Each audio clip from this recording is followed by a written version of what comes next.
এই শহরে আমার এমন একটা বন্ধু আছে যার কাছে নিজেকে বর্ণনা করতে হয় না।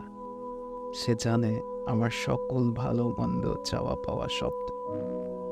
আমার এমন একটা বন্ধু আছে যাকে নির্দ্বিধায় মনের সব কথা বলে ফেলা যায়, যার সাথে কথা বলার সময় আমার 5 থেকে 7 বার ভাবতে হয় না, যার উপর ভরসা করে অনেকটা পথ একসাথে হাঁটা যায়। আমার এমন একটা বন্ধু আছে, আমার খারাপ সময় সে সর্বদা পাশে থেকে যায়। সে আমার বিপদ অযথা এড়িয়ে যায় না, বাহানা করে না, বরং পাশে থেকে আমার সাহারা হয়।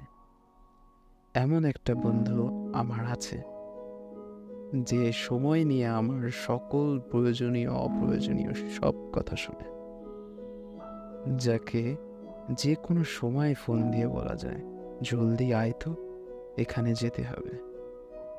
অপ্রয়োজনে আমার রাগ ঝাড়ি। আমরাও মাসে 2 থেকে 4 বার ঝগড়া করি, অথচ আমরা কেউ কাউকে ছেড়ে যাই না। এটাই আমাদের বন্ধুত্ব।